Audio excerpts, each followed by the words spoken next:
Bonsoir, nous nous retrouvons ce soir dans le pays de tous les records, le pays de tous les miracles. Singapour vient de fêter le 50e anniversaire de son indépendance et en 50 ans, le pays est passé du tiers-monde au paradis du business mondial. Sur la carte, Singapour est coincé entre la Malaisie et l'Indonésie. C'est un État minuscule, plus petit que la ville de New York, mais qui enregistre des performances hallucinantes. Numéro 1 pour les affaires, premier de la classe pour les résultats scolaires, et puis c'est un des pays les plus sûrs du monde. Bref, les résultats sont là, mais il y a un prix à payer et il est lourd. Les libertés individuelles à Singapour sont très encadrées. On a intérêt à marcher droit. Singapour, les secrets de la réussite. Voici le 51e numéro d'Un œil sur la planète.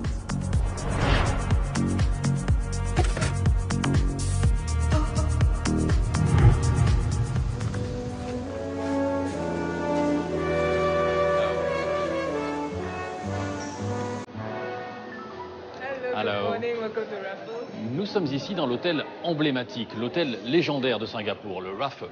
Du charme, de l'exotisme et du luxe.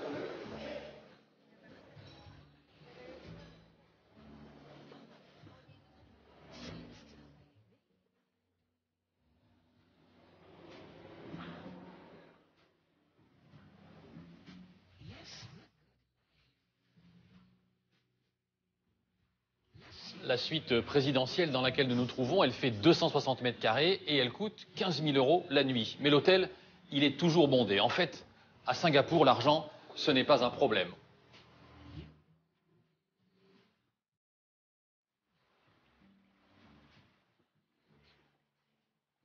On compte ici le plus grand nombre de millionnaires de toute la planète. Et au classement des pays qui favorisent le plus les affaires, Singapour arrive premier. 700 entreprises françaises s'y sont déjà installées.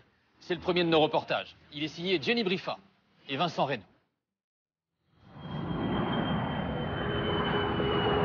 À chacun de ses vols en Asie, son business décolle un peu plus.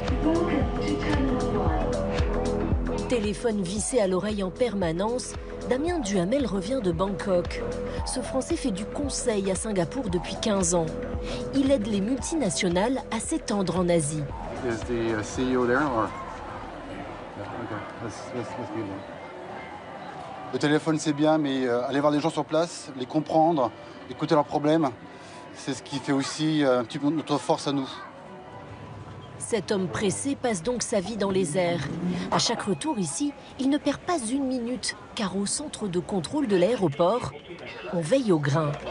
Dès que l'attente semble trop longue à un guichet, on intervient. Au terminal 2, à l'immigration, la queue est infinie. Quelqu'un peut s'en occuper? On a des équipes de renfort en attente en permanence. On peut les mobiliser dès qu'il y a trop d'attente quelque part. À l'immigration, quand Damien Duhamel passe, la queue a disparu. Dans les classements internationaux, cet aéroport est le meilleur du monde. On arrive et on est en voiture en un quart d'heure. Sans problème, c'est un aéroport qui est très fluide, efficace. Les affaires de Damien Duhamel sont florissantes, avec 8 bureaux en Asie du Sud-Est et une centaine de collaborateurs. Je vais à Bangkok la journée, je vais à Jakarta la journée, je vais à Kuala Lumpur pour la journée, jusqu'à Ho Chi Minh Ville pour la journée en fait. Donc il est assez rare que je parte pendant des semaines et des semaines. Et celui-là est... excusez-moi, je vais prendre ça. Yes, hello.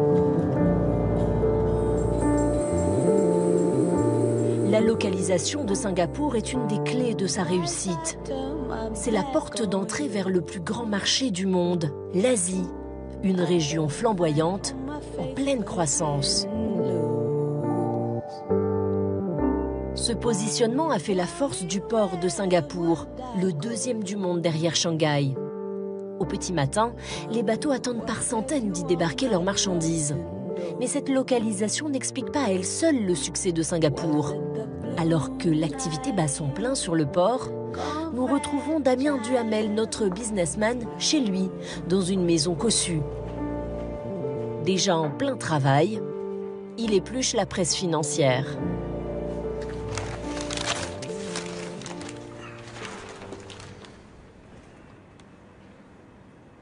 Les nouvelles économiques de Singapour sont bonnes? Elles sont toujours bonnes. Depuis 50 ans, Singapour est en pleine croissance. Des affaires, il y en a. Le business marche bien. La croissance est là. Donc les nouvelles sont en général toujours très bonnes. Lui aussi n'a pas à se plaindre. Son chiffre d'affaires a progressé d'1/3 cette année. Ce jour-là, il va démarcher un nouveau client dans un secteur clé, le bâtiment. C'est impossible de trouver à Singapour un endroit où ça ne construit pas. C'est impossible. Avec une croissance de 4% cette année, une année considérée comme moyenne et une population en constante augmentation, les chantiers se multiplient. Damien Duhamel a rendez-vous sur l'un d'eux avec Yves Barge, le directeur Asie d'une grande entreprise française de génie civil. Demain ou après-demain, le béton sera coulé. Et puis dans 3 jours, on fera la mise en tension des câbles. Oui. Comme eux, 15 000 Français travaillent à Singapour. Beaucoup dans le bâtiment, un secteur largement planifié par l'État. C'est un secteur qui est régulier, sur lequel on peut compter, qui a une croissance générale assez stable. Et le gouvernement n'hésite pas à intervenir dès qu'il sent le secteur un petit peu fluctuer. Il planifiera des grands projets de transformation esthétique, mais aussi infrastructure. Un État qui soutient l'économie et une localisation idéale. Une équation déterminante dans bien des success stories, comme celle de International SOS, une société d'assistance médicale. La patiente s'agite, elle fait un choc septique. Voici une de ses équipes en formation. Cette entreprise créée à Singapour est devenue le leader mondial de l'assistance médicale. Elle a même comme client l'armée américaine. Everything is fine so far, no technical failure, none. OK. Ce Français a créé cette multinationale il y a 30 ans à peine. Quand on a commencé à partir de rien. Donc on était juste une équipe d'une quinzaine de personnes. Et aujourd'hui, nous sommes plus de 11 000 dans le monde. Et ça, quelque part, vous le devez aussi à Singapour? Oui, Singapour a été une base absolument remarquable, un gouvernement qui nous a aidés, un environnement très pro-business. Aujourd'hui encore, le gouvernement leur apporte une aide non négligeable. Direction la City, au siège de l'entreprise. En voici le centre névralgique, la salle de gestion de crise de la zone Asie. Ici, ils reçoivent 450 000 appels par an. On peut organiser une évacuation en hélicoptère depuis le Bangladesh. Sur ce grand écran, on peut suivre le trajet de leurs équipes d'assistance. C'était un Indonésien qui avait besoin d'une évacuation. Dans ce cas-là, c'est l'équipe de Singapour et l'avion de Singapour qui est parti. Cette carte numérique a été partiellement financée par le Bureau du développement économique de Singapour, l'EDB. Ce service du gouvernement incite les plus grandes sociétés à investir dans la cité-État. Dans leurs bureaux, des délégations du monde entier viennent négocier leurs conditions d'installation. Ici, on peut les aider à trouver des locaux, créer des formations sur mesure pour leurs employés et même attribuer des subventions. Justement, Arnaud Vessier y a rendez-vous. Avec son directeur financier, il vient présenter ses projets de développement. We have this travel tracker software, and today it is housed in France.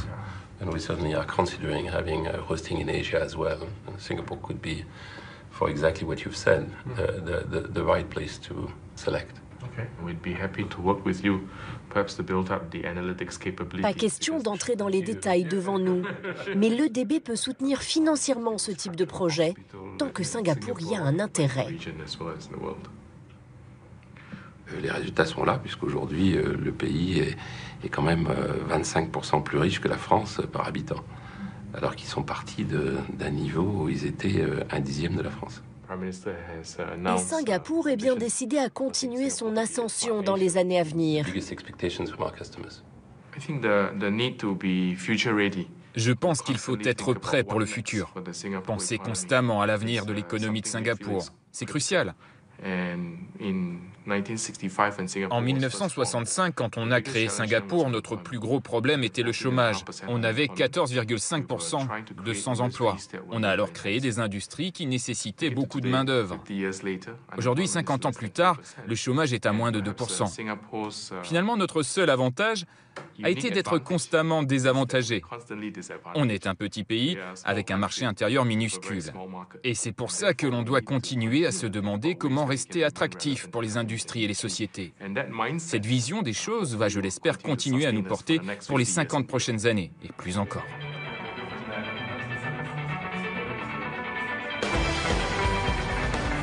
Le gouvernement apporte aussi son soutien aux PME. Direction un quartier traditionnel de la ville. Philippe Oyer est entrepreneur et ses affaires à Singapour marchent plutôt bien. Ça fait maintenant 17 ans que je suis là. En 17 ans, on a ouvert 6 établissements. Le premier en 97 et le dernier, le Petit Navire, il y a 2 ans. Ce jour-là, il a rendez-vous dans un de ses établissements avec son conseiller juridique et fiscal. Salut Philippe, ça va? Très bien. Ouais. Et aujourd'hui, il a de bonnes nouvelles. Voilà.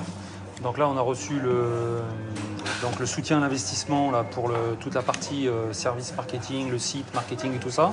Donc ça, la demande a été faite, vous avez été remboursé de la somme, de la totalité. Il y a 100% sur le matériel informatique. Là... Des équipements de cuisine à la tablette numérique, le gouvernement rembourse tout investissement qui améliore la productivité. L'an dernier, ce restaurateur a ainsi reçu 25 000 € et il pense déjà à son prochain achat. Il reste la nouvelle demande. Le prochain, là, il faut qu'on voit pour les caisses enregistreuses. Ah oui. Là, je dois acheter mes caisses enregistreuses au mois de juin.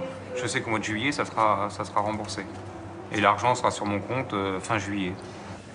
Un délai record pour une administration. C'est planifié vite, les règles sont claires.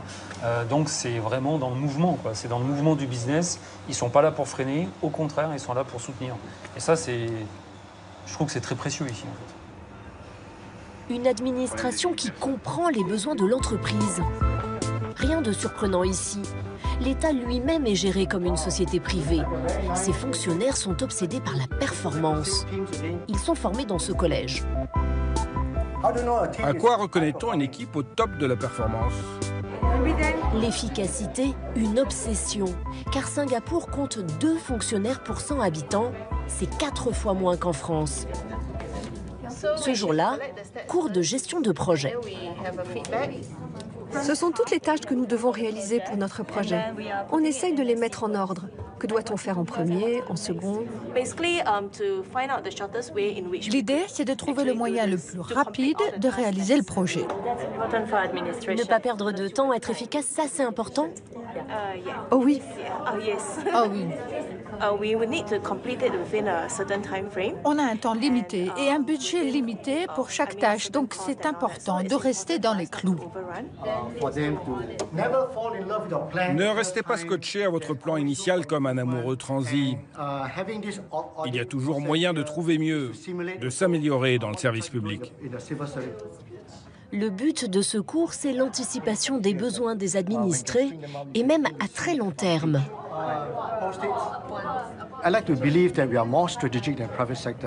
J'aime à penser que nous sommes plus stratèges que dans le secteur privé car nous pensons pour le long terme, pour les 20, 30, 40 prochaines années. Nous voyons au-delà de la réalité d'aujourd'hui. Alors pour ces projets, on se met dans un mode Star Trek et on se dit « Imagine à quoi le monde va ressembler dans 20 ou 30 ans ». Et il faut que ces projets soient toujours efficaces dans ce monde-là. Dans la pièce d'à côté, M. Chia est aux commandes. Il est directeur de la performance au ministère des Finances. Ici, on apprend à gérer au mieux les dépenses publiques et à lutter contre la fraude. Une priorité pour maintenir la confiance des investisseurs. Il faut prévenir la fraude lors des achats publics. On a eu des gens haut placés qui ont été condamnés ou accusés de détournement. Ce sont des pratiques qui nous discréditent. Nous devons être dignes de confiance. Pour éviter la corruption, les hauts fonctionnaires singapouriens sont parmi les mieux payés du monde, comme le jeune doyen du collège et nombre des anciens élèves. Là, ce sont des anciens élèves. Sur cette photo, 3 d'entre eux sont devenus ministres. Le Premier ministre touche lui plus de 4 fois le salaire d'Obama, 1,5 million d'euros par an. Peu importe le prix, dans le service public, recruter les meilleurs est la règle. Pour chaque poste disponible, je peux recruter soit quelqu'un à l'intérieur de mon service ou ailleurs dans l'administration, soit je peux chercher quelqu'un dans le privé.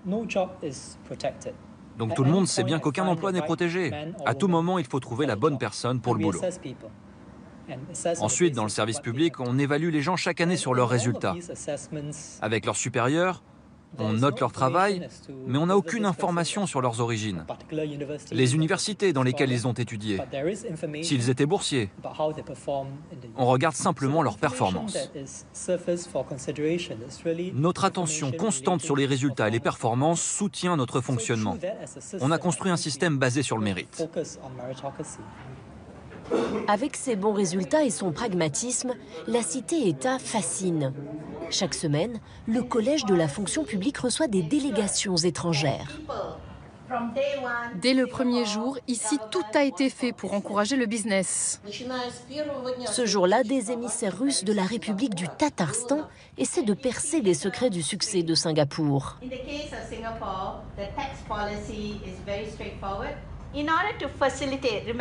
Je vous ai dit que nous n'avions pas de ressources. Alors, pour faire venir des industries, il fallait qu'ils puissent importer leurs matières premières.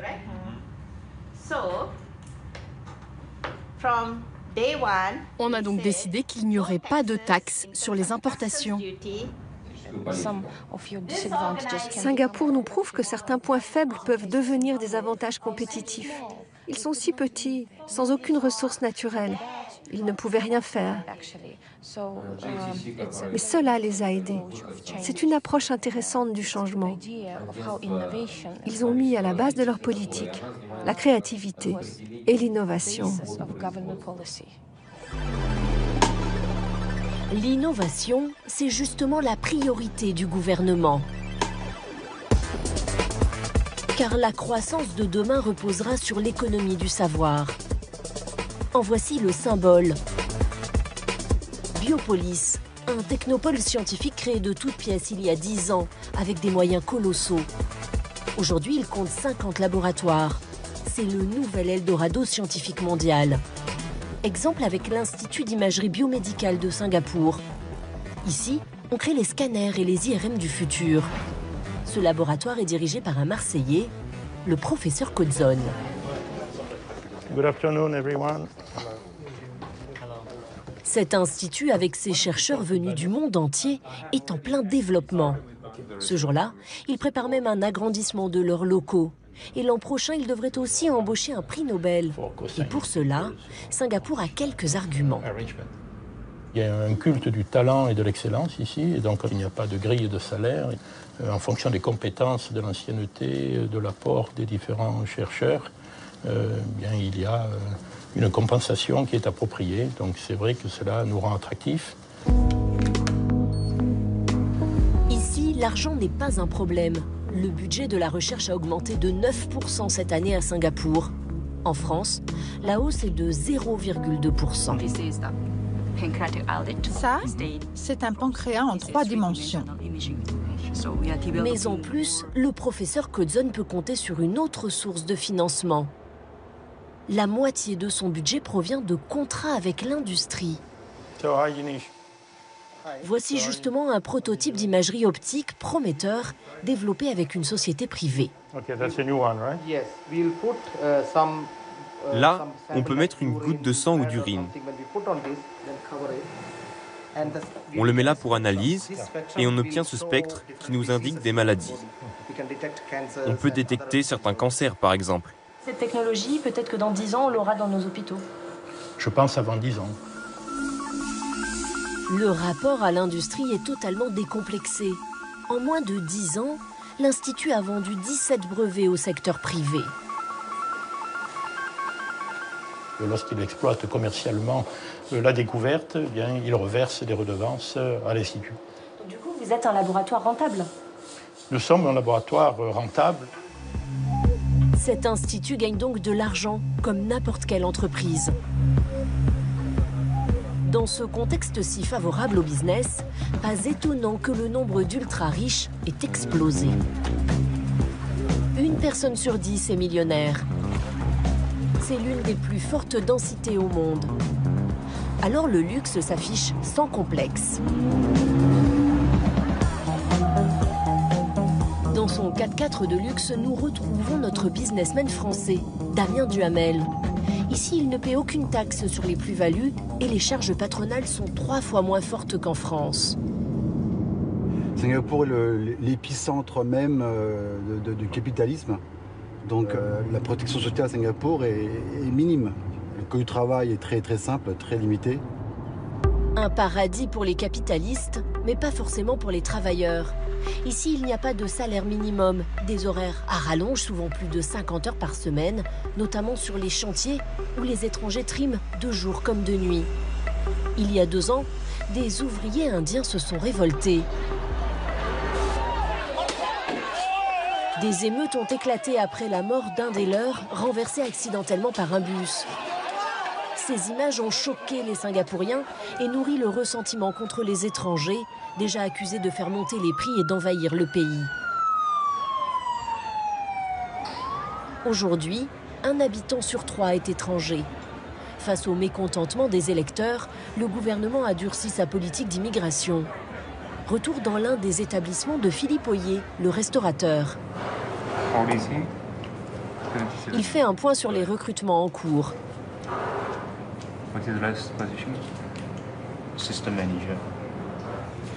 Pour privilégier l'embauche des Singapouriens, le gouvernement a mis en place un système complexe de quotas par nationalité.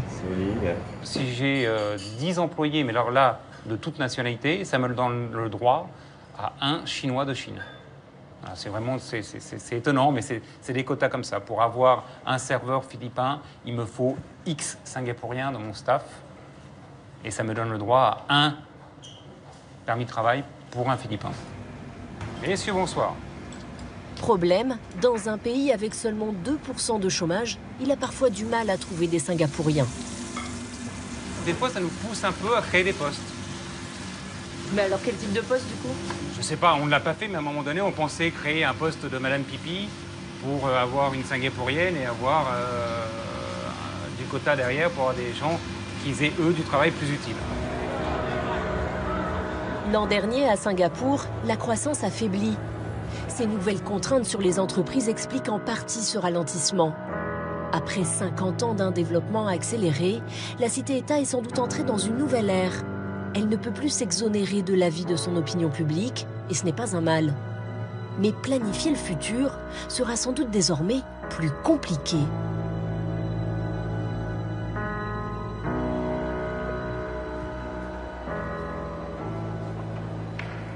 Le chemin parcouru en 50 ans à peine par ce micro-État, il est fièrement exposé ici, au Musée national. Il y a quelques dizaines d'années, on circulait en pouce-pouce à Singapour. Qui aurait pu imaginer que l'île abriterait un jour le 2e port du monde et la première place financière d'Asie? Peut-être un homme, le père de l'indépendance, Lee Kuan Yew. Mort il y a quelques mois, il fait l'objet d'un véritable culte pour avoir sorti le pays de la pauvreté, à la force du poignet. A nation is great, not by its size alone. It is the will, the cohesion, the stamina, the discipline of its people, and the quality of their leaders, which ensures it an honorable place in history. De quel miracle Lee Kuan Yew est-il l'auteur? Comment s'y est-il pris? Quelles sont les recettes de cette incroyable réussite? C'est à l'Institut de sciences politiques qui porte le nom du père de l'indépendance que nous rencontrons Yew Lam Kwong, longtemps très actif dans les cercles du pouvoir. Nous sommes jaloux des succès que vous rencontrez ici à Singapour. Comment peut-on expliquer une telle réussite? Quelle était la vision du père de l'indépendance il y a 50 ans? C'est une très bonne question. Le succès a dépassé largement nos attentes initiales. Il y a 4 piliers à notre développement. Je pourrais vous les expliquer, mais parlons d'abord de ce qui a sous-tendu la vision des pères fondateurs. Ils étaient socialistes, à gauche sur le spectre politique, et profondément engagés sur les questions de progrès et de protection sociale. Mais ce qui les a guidés par-dessus tout, au-delà de leur vision initiale, c'est ce qui marchait. La valeur clé de Lee Kuan Yew et de ses collègues, ce fut le pragmatisme, ce qui marchait bien. Mais comment on fait ça? La clé, ce fut l'efficacité. Ils ont pu faire ce qu'ils ont voulu. Une fois un objectif défini, la décision était exécutée presque à la lettre. Chacun, du plus bas au plus haut, doit être efficace? L'efficacité est primordiale. Mais ce qui fut encore plus remarquable, ce fut l'absence de corruption. Quelque chose d'encore plus difficile à obtenir que l'efficacité. Et c'était méritocratique, ce qui a permis de perpétuer le système et de l'améliorer. Et puis c'était multiracial, un système efficace et qui prenait l'égalité pour tous. À l'époque, c'était très difficile. Parlons de la corruption. Comment est-ce qu'on parvient à un système où la corruption n'existe plus? Cela a été un succès phénoménal. Et le mérite en revient d'abord à Lee Kuan Yew. Il a décrété que n'importe quel corrompu, quel que soit son niveau, devait être châtié sévèrement. Et parce qu'on avait des personnes honnêtes, non corrompues au sommet de l'État, l'administration a pu être nettoyée et rester jusqu'à aujourd'hui un système propre. Et ce système de la méritocratie, comment est-ce que ça marche? La méritocratie, cela veut dire qu'un fonctionnaire est promu et classé en fonction de ses performances. Comment est-ce que vous évaluez les gens? La fonction publique a un système de classement et de notation très élaboré, similaire à celui des multinationales comme Shell ou BP. En fait, le système de Shell a été utilisé pendant un certain temps. Je ne sais pas si c'est encore le cas. Mais de toute façon, ils utilisent aujourd'hui les dernières techniques des ressources humaines pour évaluer les performances. Ils regardent aussi les qualifications et les diplômes, peut-être un peu trop selon certains, mais en général, le système est basé sur le mérite. Et les gens sont évalués en permanence? Vous êtes évalué par exemple? Bien sûr. Nous avons un système d'évaluation annuel très poussé. Et même tous les trimestres, au minimum tous les 6 mois. On demande aussi l'avis des collègues pour avoir une vision à 360 degrés du salarié, comme dans les multinationales. Oui, mais c'est un État dont on parle, pas d'une entreprise. L'État est géré comme une entreprise? Oui, c'est géré comme une entreprise. Et tout le monde accepte ça? On l'accepte parce que ça donne une égalité de chance. Et même si on sait que tout le monde n'aura pas les mêmes résultats, le plus important, c'est d'avoir une égalité des chances. C'est là-dessus que repose la méritocratie. Malheureusement, avec de grands écarts de richesse, les différences tendent à se perpétuer. Parce que les plus gros revenus ont accès à une meilleure éducation, de meilleurs moyens, mais ça, c'est une autre question. Au cœur même de l'État, c'est la méritocratie qui règne. Vous nous avez parlé d'un système multiracial. Qu'est-ce que ça veut dire exactement? Tout le monde a les mêmes droits dans ce pays? Oui, il n'y a pas de discrimination en termes de couleur de peau, que ce soit pour les performances, les allocations ou les indemnités chômage. Le plus important, c'est l'objectif de notre politique. L'objectif est que ça profite à tous, quelle que soit la couleur de peau. Et ça, c'est un principe de base.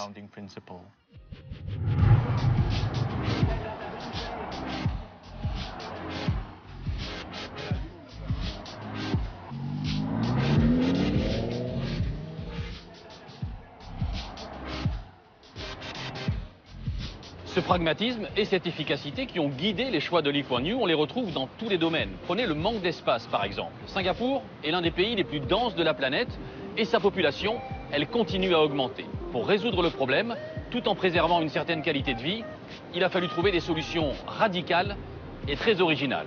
Aujourd'hui, Singapour se présente comme le laboratoire du futur. Regardez le reportage de Stéphane Nikolopoulos et Ben 5. Comme chaque matin, Bénédicte Chia fait son jogging, à 100 mètres au-dessus du sol. Il court sur une rue aérienne perchée au 26e étage de son immeuble.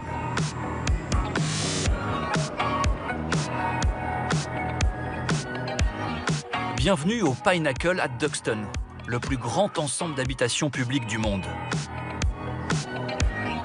7 gratte-ciel de 50 étages, l'équivalent de 7 tours Montparnasse, reliées entre elles par de gigantesques jardins suspendus d'un demi-kilomètre chacun.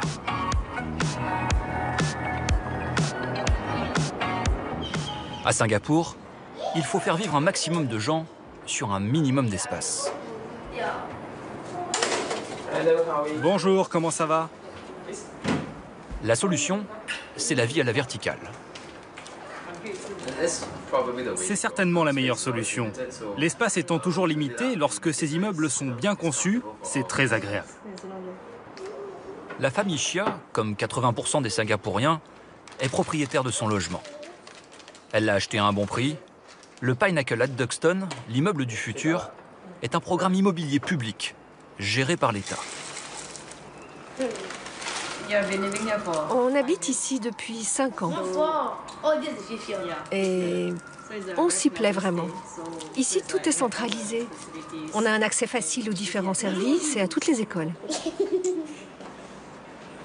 Pour accompagner les enfants à l'école, il suffit simplement de prendre l'ascenseur. Il se déplace à la vitesse de 2,80 m à la seconde. Et 44 étages plus bas, 2 maternelles accueillent les enfants de l'immeuble.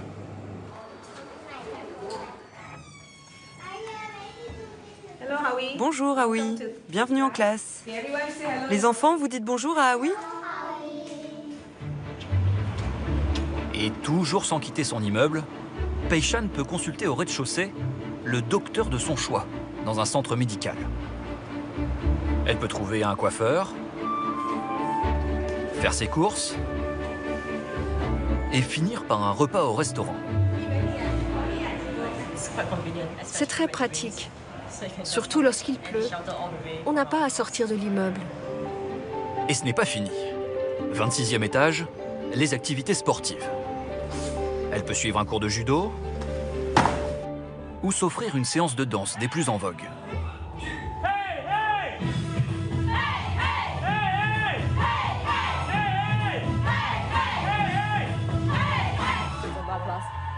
C'est un cours de Zumba. Vous en faites? Non, c'est trop énergique pour moi. Je ne suis pas aussi agile que ces filles.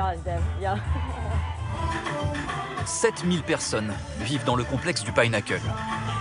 La densité y est 3 fois supérieure à celle d'un immeuble traditionnel. Mais ça ne se sent pas. Ça ne se voit pas. Je n'ai jamais l'impression qu'il y a beaucoup de monde. Il n'y a jamais de foule. On se croise avec les voisins uniquement dans le hall ou en prenant l'ascenseur.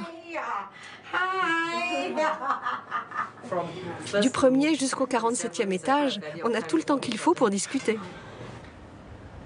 Au 50e étage, un jardin suspendu. Un privilège pour les habitants du Pinnacle, quand on sait que la température à Singapour est au-dessus des 30 degrés toute l'année. Si vous souhaitez vous promener après dîner le soir, c'est magnifique d'ici, avec toutes les lumières. Il y a beaucoup de vent, on ne sent pas du tout la chaleur. Et regardez d'ailleurs, toutes ces plantes sont naturelles. C'est incroyable qu'elles puissent pousser à une telle hauteur. Le but de ces immeubles autosuffisants, limiter les déplacements en ville. Le cauchemar de Singapour, c'est la circulation. La ville a adopté la politique la plus contraignante en matière d'automobile. Les propriétaires de voitures sont les plus taxés au monde. Circuler ici est un luxe. À Singapour, posséder une voiture, c'est aussi cher que d'acheter un deuxième appartement, car il y a un quota. 1000 à 2000 nouvelles voitures sont autorisées à circuler chaque mois. Il faut compter un minimum de 45 000 € pour cette autorisation à circuler. Pour la voiture elle-même, c'est encore 45 000 € de plus. Il faut doubler la mise. Et ce n'est pas fini. Pour rouler, l'automobiliste doit encore passer à la caisse. Singapour a été la première ville au monde à avoir mis en place un système de télépéage urbain. Des portiques électroniques sont installés à l'entrée de tous les quartiers. À chaque passage, une somme est débitée automatiquement sur la carte à puce obligatoire, installée dans tous les véhicules. Le tarif varie en fonction de la zone et du type de véhicule utilisé. Traverser le centre-ville peut vous coûter 20 centimes tôt le matin et presque 4 € quelques heures plus tard, à l'heure de pointe. Le système ne se contente pas de taxer les automobilistes. Il les encadre aussi avec précision. Cet homme a la responsabilité de gérer la mobilité à Singapour. Une notion essentielle dans un pays obsédé par l'efficacité. C'est un endroit où très peu de gens sont autorisés à venir. Ici, Choi Chip-Chung, grâce à un ordinateur central appelé en toute modestie système de transport intelligent, ne se contente pas de surveiller le flux de circulation.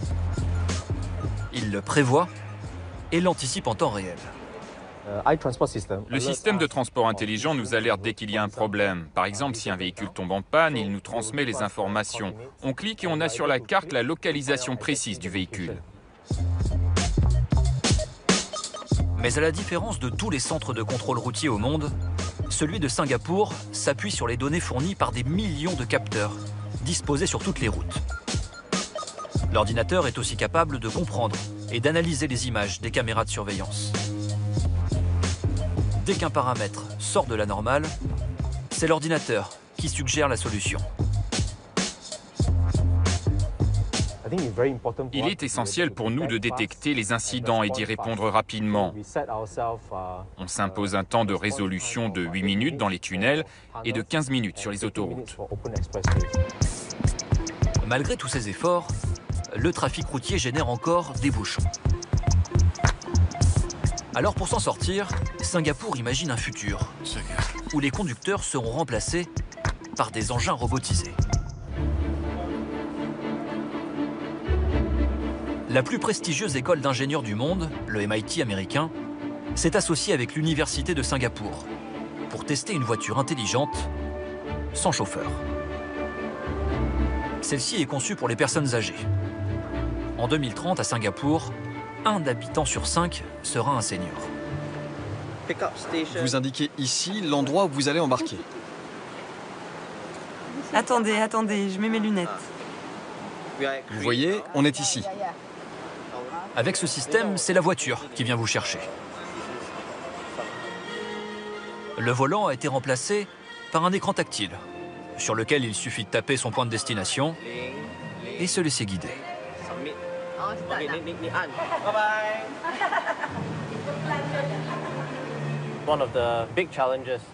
Le problème principal, c'est de pouvoir détecter les obstacles en mouvement.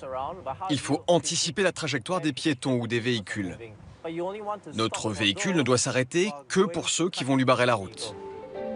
Le système de détection des obstacles est en passe d'être au point.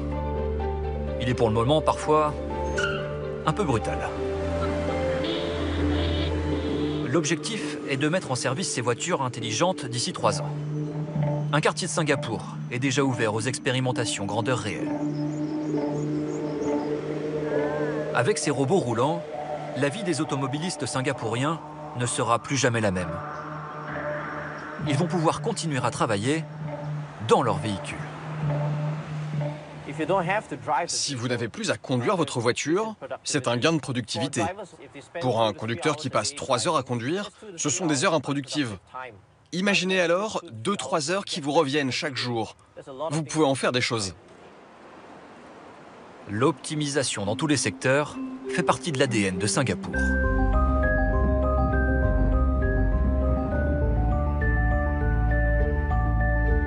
Et la gestion de l'espace est depuis toujours son principal défi. La ville ne s'est pas seulement étirée en hauteur, elle s'est aussi étendue en surface. En 50 ans, le pays s'est agrandi de 22%. Mais comment? En empiétant sur la mer. Un cas unique au monde.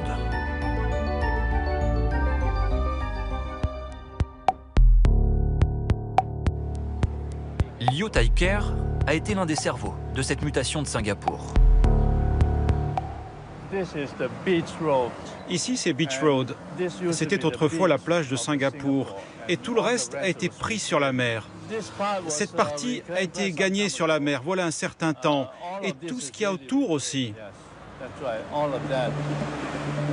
Liu Thai-ker, le baron Osman singapourien, a dirigé le bureau de l'urbanisme et de l'habitation de Singapour durant plus d'un quart de siècle. Il est considéré comme un véritable gourou de l'urbanisme. Le monde entier le consulte, car c'est lui qui a trouvé la formule magique qui fait que Singapour, une des villes les plus denses au monde, est paradoxalement l'une des plus agréables à vivre. Singapour semble bien plus grande que ses dimensions réelles. Et cela n'est pas arrivé par accident. C'était consciemment voulu. Le concept est venu du jeu d'échecs. Vous avez un carreau noir, un blanc, un noir. Vous mettez les gratte-ciel dans les carreaux noirs et les bâtiments historiques, les parcs, dans les carrés blancs.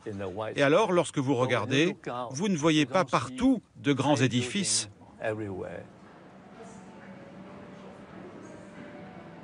À 77 ans, Liu Thai-ker reste un visionnaire. Selon lui, Singapour doit continuer à grossir. C'est le prix de sa survie, face au développement spectaculaire de ses grands voisins, l'Indonésie, la Malaisie et la Chine. Nous avons aujourd'hui approximativement 5,5 millions d'habitants. Je pense que nous devons planifier pour au moins 10 millions d'habitants et réserver des espaces pour se développer encore à l'avenir. Comment faire? Eh bien, encore gagner sur la mer. Mais cela prend du temps. Il faut attendre 20 ans pour bien assécher un sol et le tasser avant de pouvoir y construire. Et pour y arriver, il faut avoir une connaissance et une maîtrise de ce qui existe déjà. Alors, au bureau de l'urbanisme de Singapour, on a construit une maquette d'une précision inouïe. Tout Singapour y est reproduit à l'échelle. Chaque immeuble, chaque maison, chaque abribus, chaque arbre y a sa place pour les 50 prochaines années. Ce que vous voyez derrière moi est le modèle de Singapour avec tous les bâtiments existants modélisés à l'échelle. Et au fond, les nouvelles zones en développement. En bois, ce sont les constructions à venir. Mais en plus de ça, on garde de côté des terrains vierges pour les besoins futurs de la prochaine génération. Garder des terrains en friche pour les générations futures, Singapour refuse de céder au piège de la spéculation.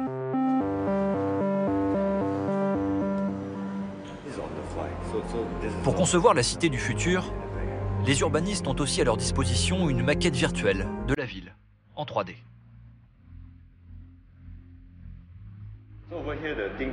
Ce que vous voyez là, c'est une simulation de futurs bâtiments.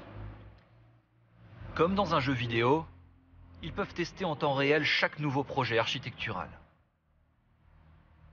La nouvelle idée en vogue, mettre de la verdure partout et recouvrir le béton de plantes.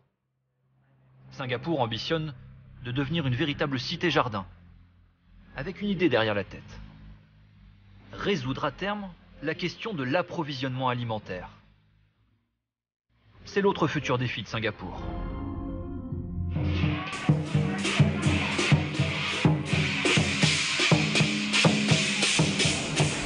La population ne cesse de croître. Elle a gagné près de 40% ces 10 dernières années. À Singapour, il n'y a ni ferme, ni champ.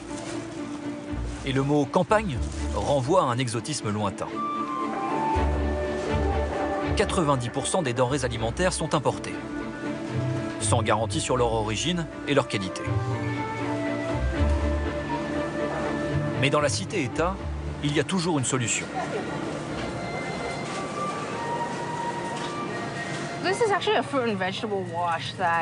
Ceci est en fait une lessive pour fruits et légumes.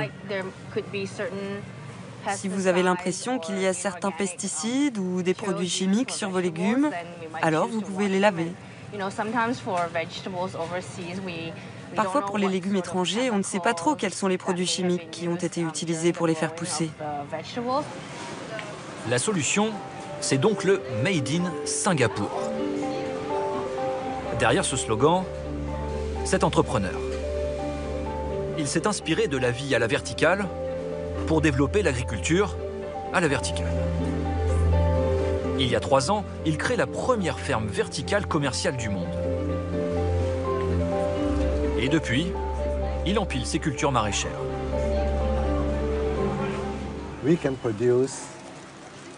Nous sommes capables de produire plus de 8 fois la quantité de légumes qui seraient cultivés à même le sol. Un autre atout, le système est écologique. Les serres servent de rempart contre les insectes et évitent l'utilisation de pesticides. Les plants sont posés sur des tours rotatives irriguées à l'eau de pluie. Récoltés en matinée, les légumes sont disponibles sur les étals des supermarchés l'après-midi même. Notre système utilise très peu de main-d'œuvre et on peut utiliser des seniors pour travailler avec nous. Car ce n'est pas un travail qui brise le dos. Vous pouvez voir que c'est très ergonomique. Ils viennent, ils récoltent, c'est confortable et ils l'emballent. Plus cher que ses concurrents étrangers, la production de la ferme verticale couvre déjà 7% des besoins des Singapouriens en légumes frais. L'entrepreneur, comme tout le monde à Singapour, voit loin. Son but ? Associer la ferme verticale à la pisciculture. Les légumes se nourrissent des déjections de poissons et les poissons des feuilles mortes. Grâce à ce seul bassin, je fabrique 2 produits, du poisson et des légumes.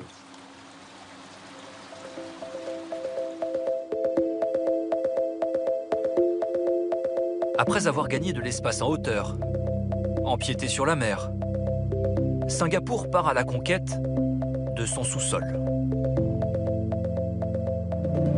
Premier chantier, le métro.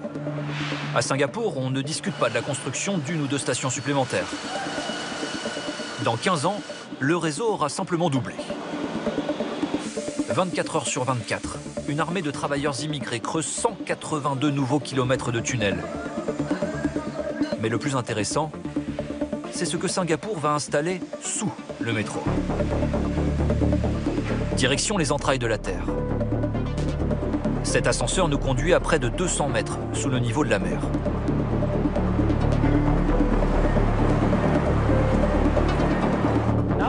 Là, je vous amène à la caverne numéro 3.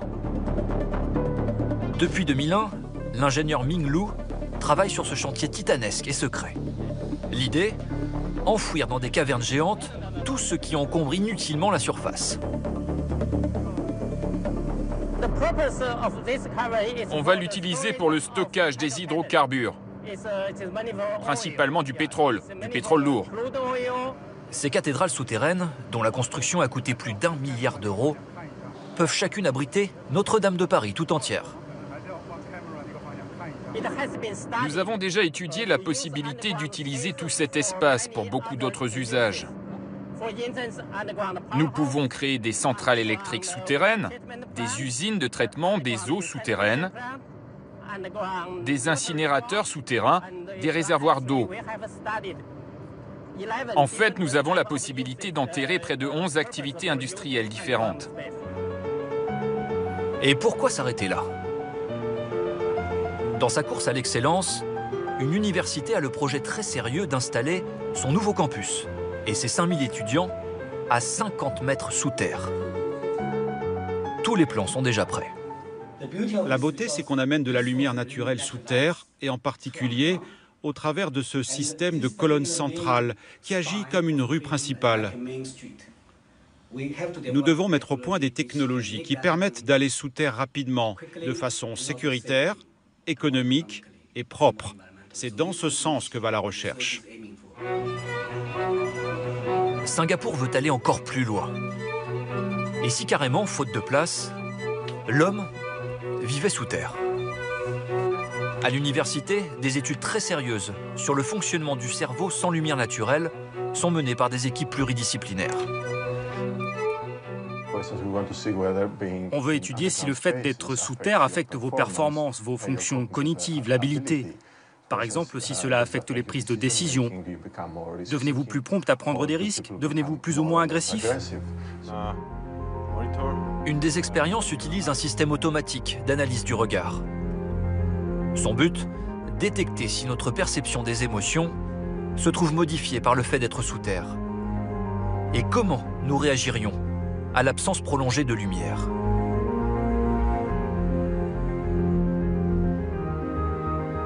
Ville laboratoire, Singapour mène des expériences dans tous les domaines. Elles peuvent tous nous concerner, dans un futur bien plus proche qu'imaginer.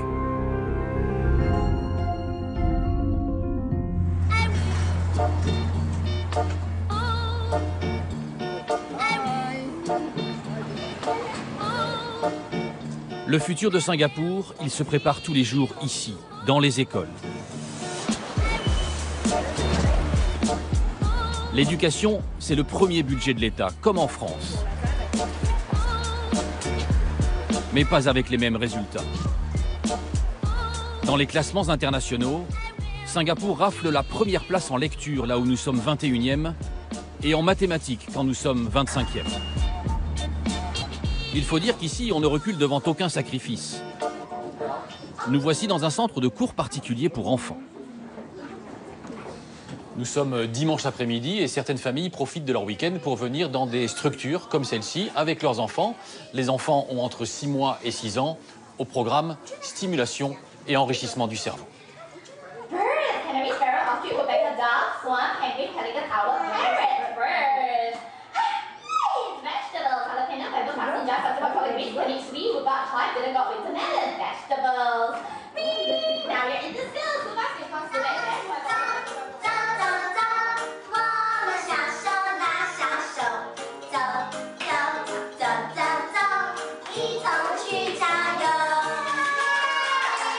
Quatre séances par mois, 1h10, montre en main, les enfants enchaînent à toute vitesse des exercices de 2 à 3 minutes.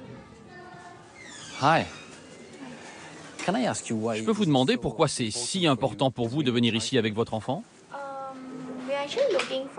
Nous cherchions des cours qui stimulent vraiment notre enfant. Nous travaillons tous les deux et nous n'avons pas beaucoup de temps pour le faire nous-mêmes à la maison. Quel âge il a? 11 mois.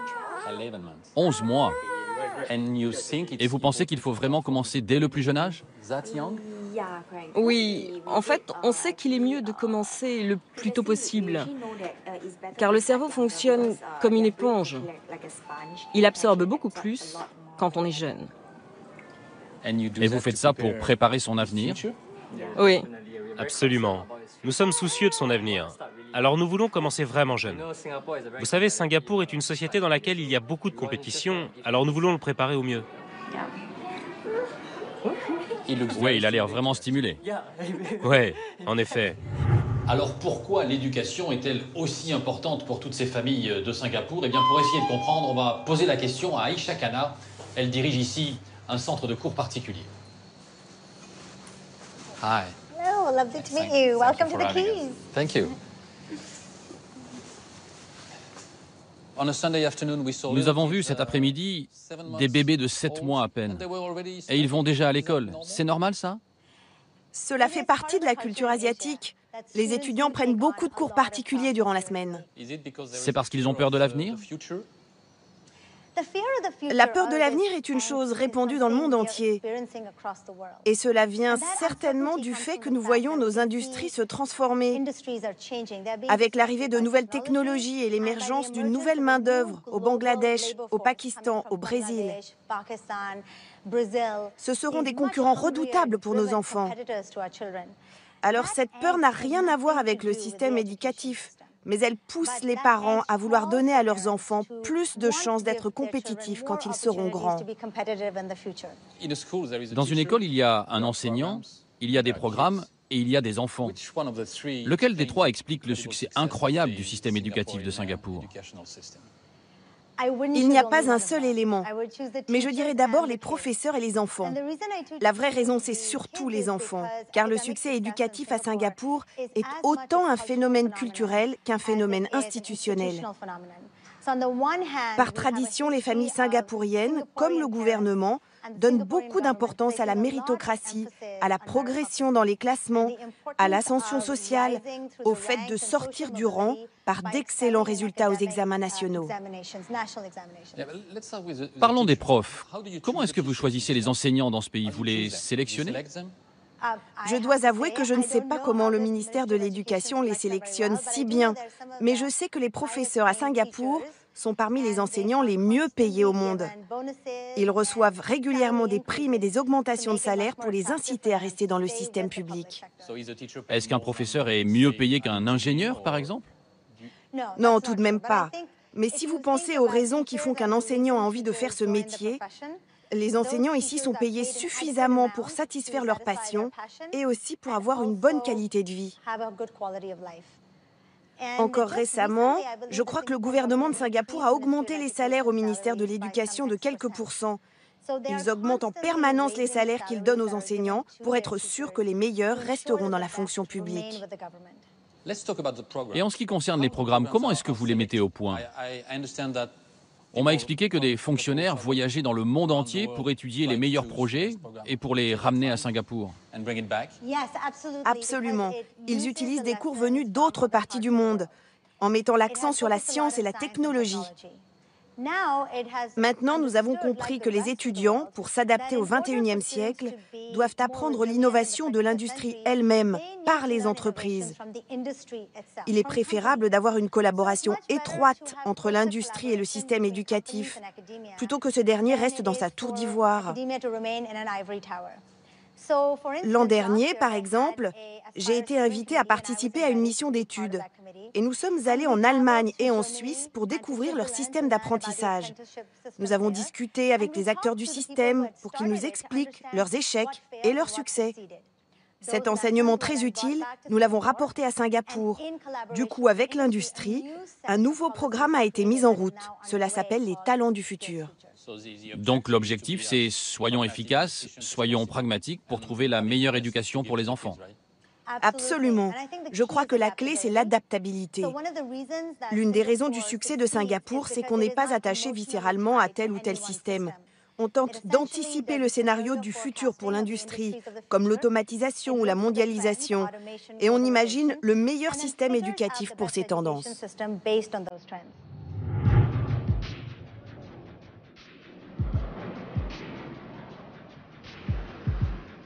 Un autre atout que les autorités affichent avec beaucoup de fierté, c'est la tranquillité. Singapour est une des villes les plus sûres et les plus disciplinées du monde. Et on peut se promener le soir, même tard, dans les rues, sans aucun problème.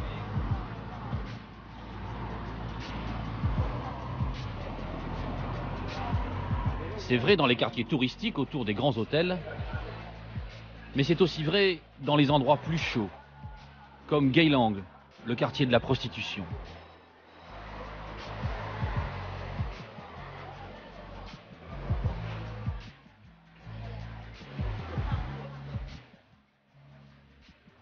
La prostitution, elle est tolérée. La présence des maisons closes est même indiquée par des chiffres ou par des néons rouges.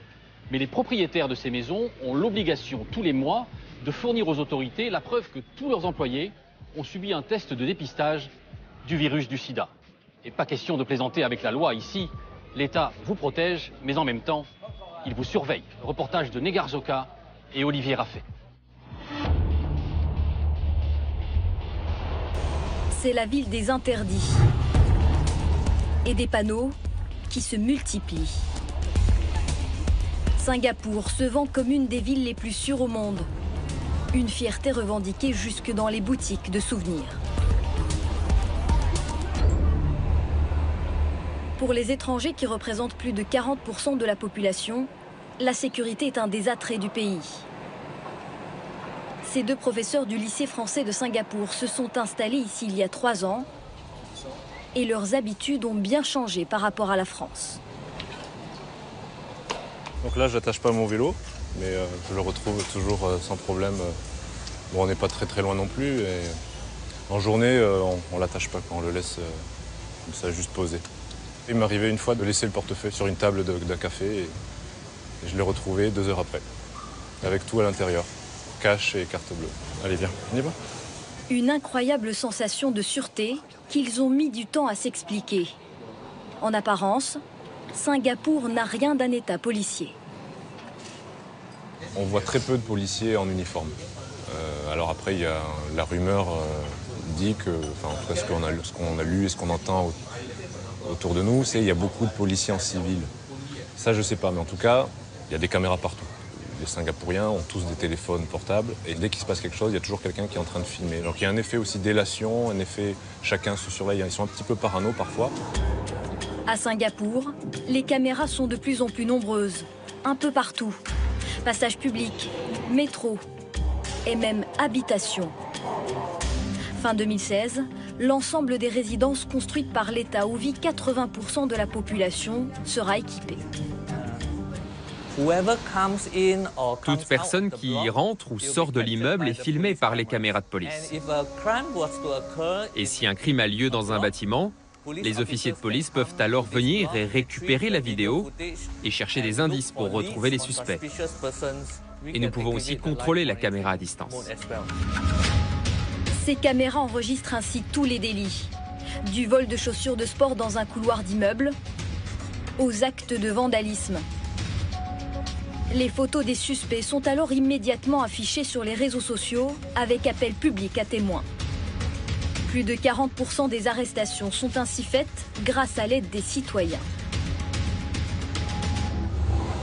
Des citoyens très attentifs aux lois. Ici, la grande majorité respecte les lignes rouges.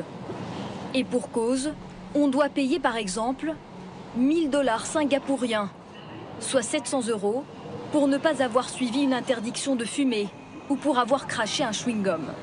Quant à ceux qui s'amusent à taguer les biens publics, la sanction est encore plus sévère. À Singapour, celui qui transgresse les règles s'expose à des sanctions drastiques. C'est connu. Nous venons d'en avoir confirmation et 2 taggers de Leipzig viennent de l'apprendre à leurs dépens. Ils ont été condamnés à 9 mois de prison ferme et 3 coups de bâton. Une nuit de novembre 2014, les 2 jeunes Allemands avaient tagué un wagon entier du métro. La justice singapourienne a obtenu leur extradition de la Malaisie où ils s'étaient enfuis.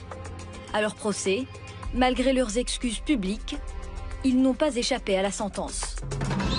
Et à Singapour, il y a la prison et les coups de bâton.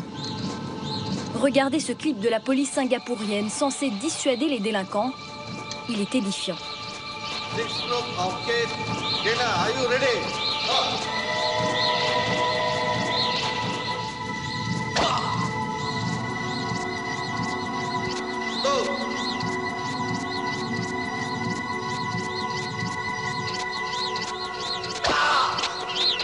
Depuis, le film a été retiré des circuits de diffusion. Mais dans la seule prison du pays, on applique toujours les châtiments corporels. À Singapour, nous essayons de garder un équilibre entre la réhabilitation et la dissuasion. Et dans ce contexte, effectivement, les coups de bâton ont un effet dissuasif. Mais ce ne sont pas les services pénitentiaires qui déterminent les sanctions reçues par les prisonniers. La prison de Changi s'enorgueillit pourtant d'être une prison modèle, avec ses ateliers d'art et ses espaces de récréation. En proportion, il y a presque 2 fois plus de détenus à Singapour qu'en France. Il faut dire qu'ici, on peut faire un seul jour de prison pour ne pas avoir payé une amende et les peines à vie sont incompressibles. Mais le taux de récidive à Singapour est beaucoup plus faible qu'en France grâce à un véritable travail de réinsertion à l'extérieur comme à l'intérieur de la prison. Ce matin, nous allons parler de l'analyse coût-bénéfice. Chaque semaine, le psychologue de la prison anime un atelier. Quand vous avez commis l'acte qui vous a conduit en prison, quels ont été les bénéfices que vous en avez tirés? Plus d'argent? C'était bon pour qui? Pour moi. Pour vous, d'accord. Donc plus d'argent, de l'argent facile et de nouveaux amis. Et maintenant, parlons des conséquences négatives de vos actes. Je suis sûr qu'il y a aussi de nombreux aspects négatifs. Alors, quels sont ces éléments négatifs pour vous? Une famille brisée. Vous avez perdu votre liberté. La confiance, vous voulez dire? Oui, vous avez perdu la confiance de votre famille. Des effets sur la santé? Vous avez divorcé?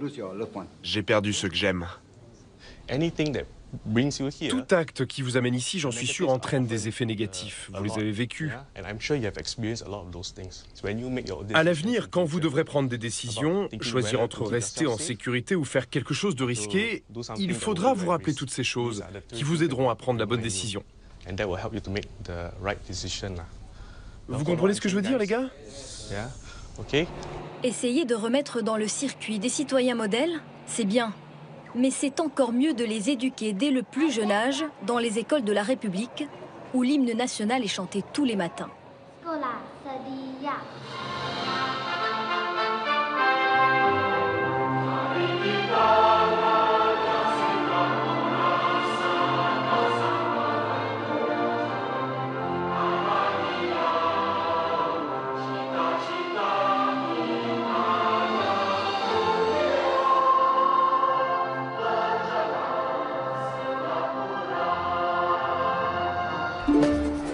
Le succès de Singapour, c'est d'abord la santé de sa population. Pour prévenir l'obésité, on pèse régulièrement les enfants. 1,43 m, 39 kg, ok. Les enfants en surpoids ont un accès prioritaire aux équipements sportifs. À la cantine, on les encourage en permanence à se montrer responsables.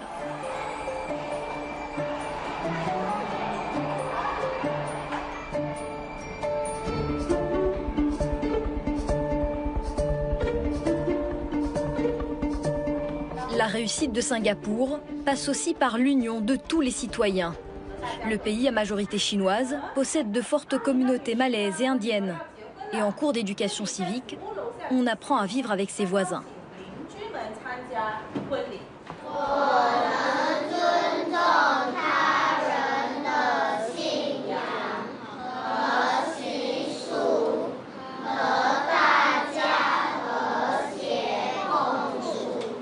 Les enfants apprennent aussi par cœur un concept fondamental à Singapour, la défense totale, avec ses 5 piliers.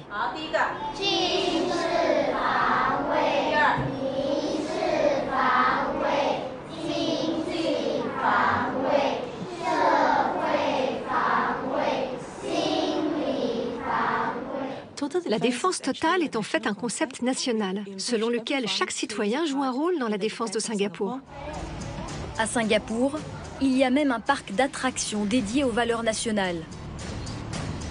À l'intérieur, des jeux destinés à inculquer l'amour de la patrie. On peut par exemple participer à une opération de l'armée singapourienne. C'est un avant-goût du service militaire qui dure 2 ans pour tous les garçons. Une manière ludique de s'initier à la défense du pays.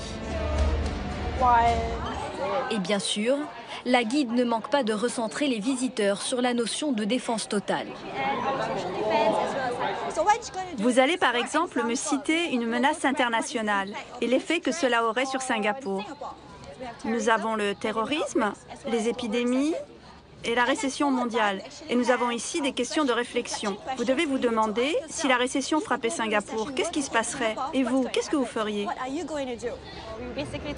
Nous parlons de la transformation de Singapour qui est passé d'un pays du tiers-monde à un pays développé en l'espace d'une génération. Et nous regardons l'évolution prévue pour le pays dans les années à venir. Et bien sûr, l'important, c'est de savoir comment chacun de nous va participer à cette aventure. L'important, c'est d'être un citoyen impliqué. Comment?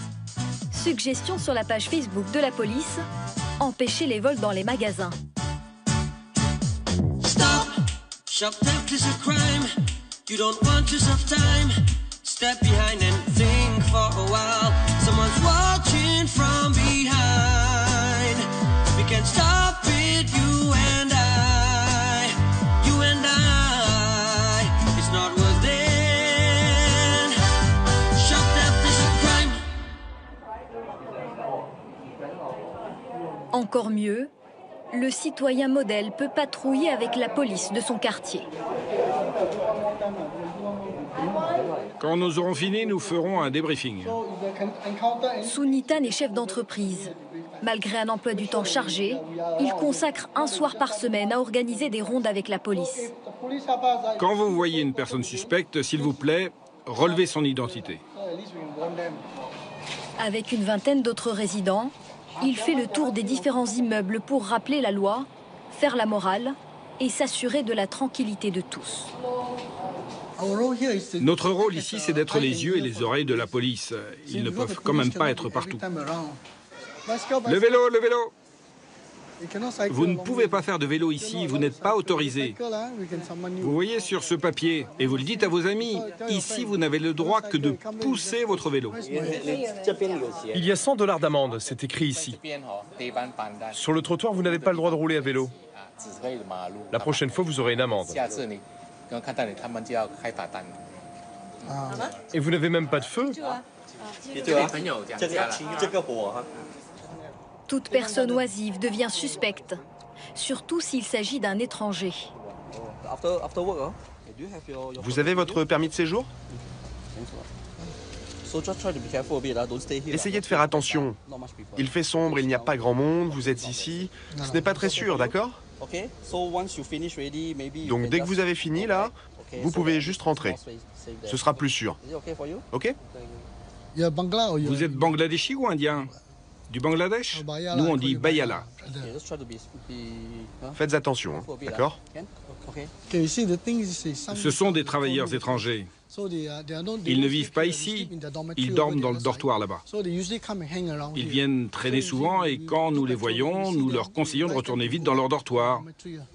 Parce que les résidents pourraient s'inquiéter, se demander ce qu'ils font là. C'est pour ça. Nous leur parlons, nous prenons leurs coordonnées et nous leur disons de rentrer rapidement. Et à la fin de la soirée, on fait un débriefing dans la bonne humeur. Venez, tout le monde vient. Rassemblez-vous ici, s'il vous plaît. Avez-vous rencontré des personnes suspectes ou des problèmes? Oui, toi? Nous avons attrapé quelqu'un qui était en train de se connecter au Wi-Fi d'un des appartements. Et la police lui a dit que c'était interdit et l'a fait partir.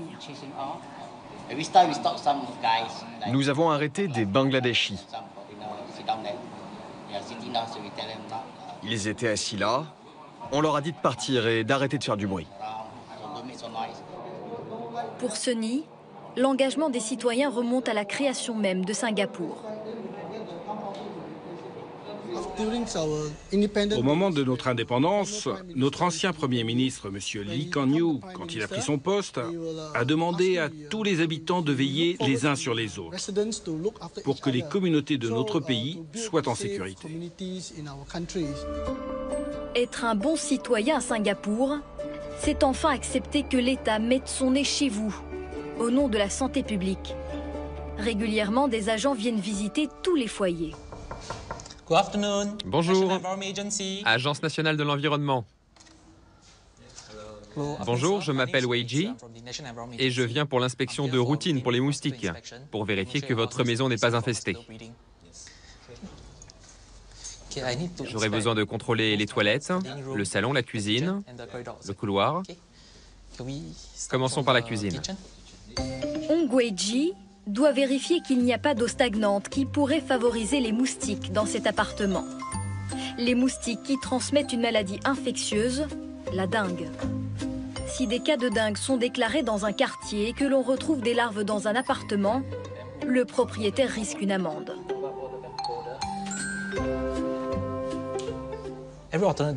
Tous les 2 jours, changez l'eau, grattez l'intérieur du vase et nettoyer les tiges parce que les larves se fixent sur les tiges et l'intérieur du vase. OK? Oui, mais je le fais tous les matins. Grâce à cette politique volontariste, Singapour a déjà éradiqué la malaria sur son sol. C'est le seul pays de la région à l'avoir réussi. Singapour veut donc des citoyens respectueux des lois, en bonne santé, mais aussi des citoyens qui font des enfants. Le taux de natalité du pays est un des plus faibles du monde. L'État propose donc aux célibataires de les aider à trouver le partenaire idéal. Il subventionne des agences matrimoniales et met en ligne un calendrier des soirées pour célibataires. Le site gouvernemental affiche aussi ses plus belles réussites. Dans le même esprit, il faut être en couple ou en famille pour pouvoir acheter un appartement dans les nombreuses résidences construites par l'État. 80% des Singapouriens sont propriétaires dans ces immeubles au look de HLM. C'est le cas de John et Jim Lim. Ils ont acheté leur appartement grâce à un compte d'épargne géré par l'État où chaque Singapourien doit verser obligatoirement 20% de son salaire. Ce compte individuel sert aussi à financer les frais de santé, l'éducation des enfants et à terme, la retraite de chacun. Ethan, where are you? La famille est très importante parce qu'elle est le premier recours en cas de problème. Singapour n'est pas un État-providence et Jim en est fier. On ne peut pas tendre la main et demander l'aumône, dire j'y ai droit, être une charge pour les autres. Nous ne croyons pas à ça. Ce n'est pas notre culture à Singapour. Des couches les plus hautes aux plus basses de la société, nous le savons tous ici. Tu veux manger, tu veux avoir un toit, tu travailles. La culture de l'effort, les retraites souvent très faibles, tout cela oblige les Singapouriens à travailler jusqu'à un âge avancé. Le père de Jim a 65 ans et n'envisage pas de s'arrêter de sitôt. Il n'y a pas d'âge officiel pour la retraite dans mon entreprise. Donc, tant que tu peux travailler, tu continues le boulot, jusqu'à ce que tu n'en sois plus capable. Trimer jusqu'au bout pour ne pas être une charge pour la famille. Il est courant de voir des vieillards travailler dans une des villes les plus riches du monde. Singapour est l'État le plus inégalitaire de tous les pays développés. Mais il est très difficile de critiquer l'ordre établi. Les organes de presse singapouriens sont contrôlés par l'État. L'opposition n'a quasiment pas de siège au Parlement dominé par le même parti depuis 50 ans. Il faut un courage inouï pour braver la loi du silence. C'est ce qu'a fait Roy l'année dernière. Sur son blog, il a osé critiquer la gestion des fonds de retraite par l'État. Et c'est bien l'un des seuls. Il y a beaucoup de peur à Singapour, en grande partie irrationnelle. Depuis 50 ans, le gouvernement a utilisé les lois pour attaquer en justice les Singapouriens. Et à cause de cela, nous avons une culture de la peur. Personne ne veut s'exprimer à haute voix. On a tout simplement peur que le gouvernement nous attaque. Roy parle d'expérience. Suite à ces articles, il a perdu son emploi et a été condamné à 250 000 $ singapouriens de dommages et intérêts pour diffamation envers le Premier ministre. C'est 2 fois le prix de l'appartement dans lequel il vit avec ses parents. Roy envisage de s'exiler, comme avant lui de nombreux opposants, politiciens et journalistes, tous ceux qui ont osé un jour défier le système. Ceux qui restent à Singapour ont accepté un marché, vivre sous la coupe d'un État omniscient et autoritaire et bénéficier en contrepartie de la sécurité et de la stabilité.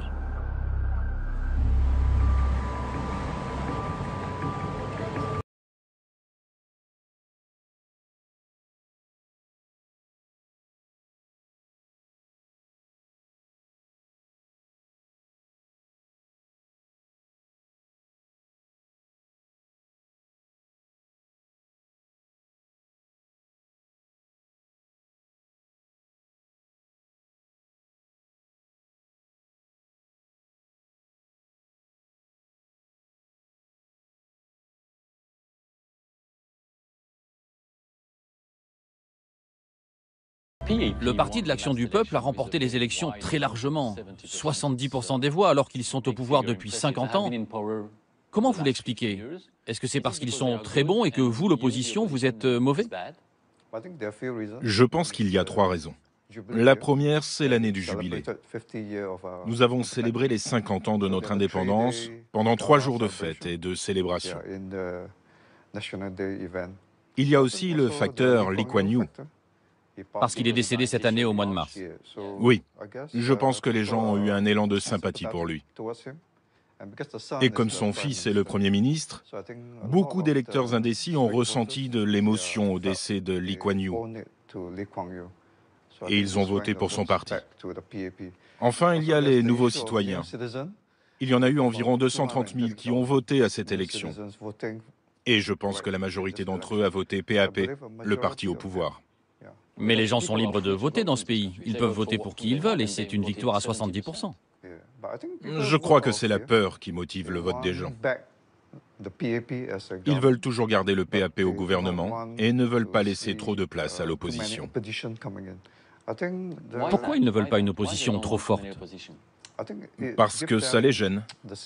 Avec l'arrivée de la récession, ils veulent garder leur gouvernement et surtout pas entendre les voix de l'opposition. Pour leur sécurité et pour leur confort, ils votent toujours PAP. Mais je crois aussi qu'il y a une crainte sociale. Certains rassemblements d'opposants ont réuni des dizaines de milliers de personnes. Alors ils ont eu peur que trop d'opposition détruise l'harmonie et l'économie de Singapour. Vous appartenez à l'opposition dans un pays qui est vu de l'étranger comme une espèce de dictature démocratique ou de régime autoritaire et démocratique. Est-ce que vous prenez un risque en nous parlant? Quand nous le faisons, il peut y avoir des conséquences. J'ai déjà été arrêté par la police à une ou deux occasions. Alors, je ne crois pas vraiment à la liberté de parole à Singapour. La parole n'est pas libre? Vous avez le droit de manifester? Nous avons le droit de manifester dans un petit espace appelé le coin des orateurs. C'est grand comme un terrain de foot. En dehors, oui, vous pouvez être arrêté. Mais même si nous protestons à l'intérieur de cet endroit, nous pouvons être poursuivis. Lors d'une manifestation, certains ont été arrêtés et maintenant, ils sont poursuivis en justice. Alors je ne crois pas à la liberté de parole ici. Nous sommes un pays démocratique, puisqu'il y a des élections, mais cette démocratie a des limites. Nos droits sont limités. Vous diriez que la majorité des gens privilégient la stabilité plutôt que la démocratie? Oui, ils veulent la stabilité. Même sans démocratie, même avec une liberté de parole réduite, ils votent à nouveau pour le confort et la sécurité. Parce que voter pour l'opposition, c'est prendre des risques. On ne sait pas ce qu'ils pourraient faire. Mais si vous avez raison, dans 5 ans, pour les prochaines élections, le parti au pouvoir obtiendra 80%. Oui, je le pense. Je ne suis pas très optimiste. Je prévois que la prochaine élection aura des résultats similaires. À cause de l'influence des nouveaux citoyens qui sont très pro-PAP. Les immigrés votent pour le PAP par gratitude, car on leur donne des emplois, des maisons, l'éducation et une qualité de vie de pays développés. Alors le futur ne me semble pas très lumineux. L'opposition n'est pas forte. Nous sommes très faibles. Sans doute par manque de ressources et par manque d'espace pour nous exprimer comme dans les autres pays. Alors je n'ai pas beaucoup d'espoir de voir une opposition plus forte, même lors des prochaines élections.